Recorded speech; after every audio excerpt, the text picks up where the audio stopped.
Il est l'heure de parler un petit peu de sport. 5 à 7. C'est bientôt la rentrée. C'est bientôt la rentrée et on aimerait bien mettre nos enfants au sport, ne serait-ce que pour avoir 1 heure ou 2 le soir tranquille. C'est ça. Enfin, je sais pas, peut-être pas vous, mais en tout cas, certains pensent comme moi, j'en suis sûre.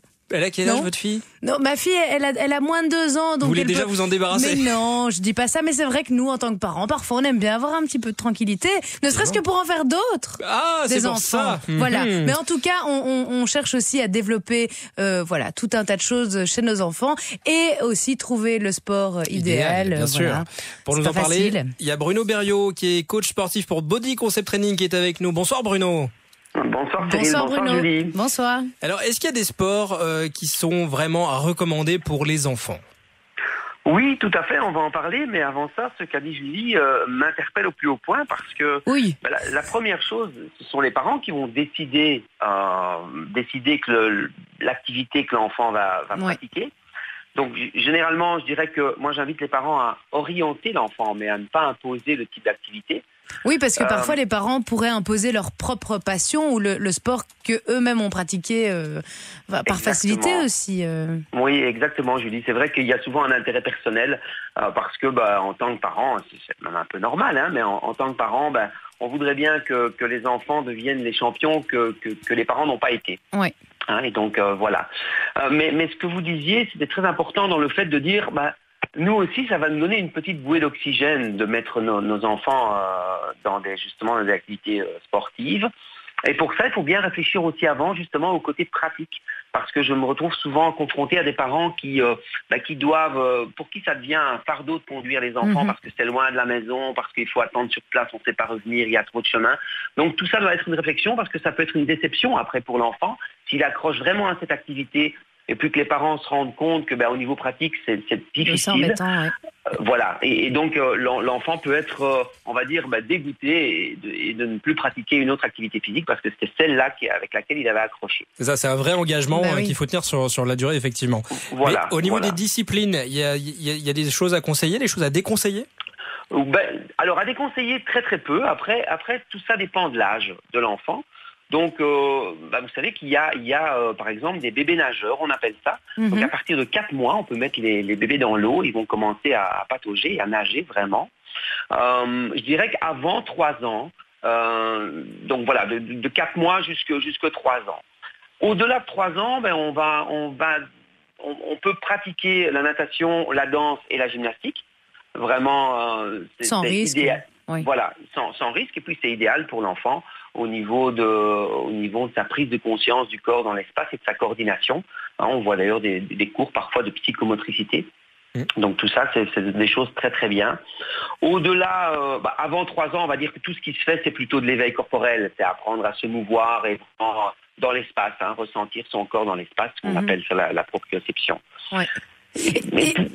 Oui, dites-moi. Non, en fait, j'ai juste une petite question par rapport aux enfants plus âgés. Donc, imaginons que j'ai un jeune adolescent qui est un petit peu timide ou justement. Vous nous avez pas dit ça ? Mais non, je suis bien trop jeune pour avoir un jeune adolescent. Mais imaginons que j'en ai un qui soit un petit peu timide, un autre qui est un petit peu hyperactif. Est-ce que je dois les mettre justement dans des sports qui vont essayer de canaliser cet aspect de leur personnalité ou alors justement les mettre dans un sport qui va plutôt exacerber cette partie-là de leur personnalité afin d'en tirer le meilleur. Donc, que faire dans ces cas-là ? La boxe pour qu'il soit calme. Oui. Vous me facilitez vraiment la tâche, Julie, parce qu'en fait, écoutez, vos questions sont pointues et ciblées, donc c'est très facile pour moi d'y répondre. En fait, si je peux parler d'un site internet qui existe. Oui, avec plaisir. Vous allez sur Google et vous allez sur testdoctissimo.fr et vous allez avoir 15 questions. 15 questions qui vont vous permettre d'orienter vraiment quelle activité conviendra le mieux au profil de votre enfant. Parce que c'est vrai que souvent, les parents sont confrontés à se dire, mais voilà, il est un peu plus introverti, est-ce que je devrais le mettre dans telle activité ou autre ? Et donc, pour déjà y répondre en grande ligne, il est évident que oui, un enfant qui est un peu introverti, un peu renfermé sur lui-même, etc., on va lui préconiser d'être encadré dans une activité collective. Oui, c'est ça. Ça va vraiment lui ouvrir la notion de sociabilité. Donc déjà, c'est très important. On parlait d'âge tout à l'heure, vous m'avez parlé d'adolescents, mais ça, ce que je vous dis ici, c'est à partir de 5-6 ans, c'est déjà important, cette notion de sociabilité, de partage, d'évoluer ensemble, d'avancer ensemble. À cet âge-là, il y a une phase importante parce que l'esprit de compétition est déjà très développé. Et surtout déjà, je dirais, comme la plupart des êtres humains, ils n'aiment pas être devant un échec. Donc c'est valorisant pour l'enfant. L'estime de soi aussi.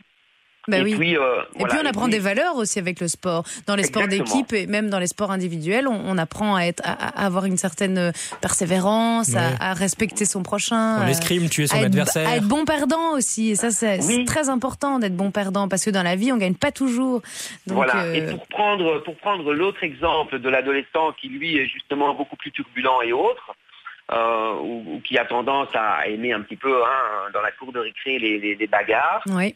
Eh bien, les sports de combat sont vraiment très recommandés. Souvent, les parents ont peur parce qu'ils ont peur que justement leur niveau ça exacerbe un peu d'agressivité augmente. Et bien, pas du tout. Ça permet de se défouler à cet endroit-là. Voilà. Et on parlait de respect et de valeur. Ils vont apprendre que il y a des règles et il y a un respect justement dans ces sports de combat. Et donc dans les arts martiaux. Et donc je dirais que le foot, le karaté, l'escrime, l'équitation, le tennis, eh bien tout ça sont des sports que les enfants peuvent commencer à partir de 5-6 ans. Il y a vraiment très peu de contre-indications puisque aujourd'hui on demande un certificat médical avant oui, c'est normal pour les assurances, oui. Voilà. Et donc même les enfants qui sont asthmatiques, diabétiques et autres, au contraire, il y a beaucoup plus à retirer positivement que négativement. Donc, super. Il faut juste connaître la pathologie. Merci Bruno Berriot. Donc rappelez-nous juste le site où on peut faire le test d'orientation pour le sport, c'est test.doctissimo. Pas de point, testdoctissimo.fr. Ok, ça va. On va se quitter là-dessus. En tout cas, merci beaucoup pour toutes ces informations qui nous ont été très enrichissantes, très utiles. Voilà, vous m'enlevez les mots de la bouche, Cyril. Merci Bruno. Merci. Bonne soirée. Merci beaucoup. Je vous souhaite une belle soirée. À vous aussi, belle soirée. Au revoir.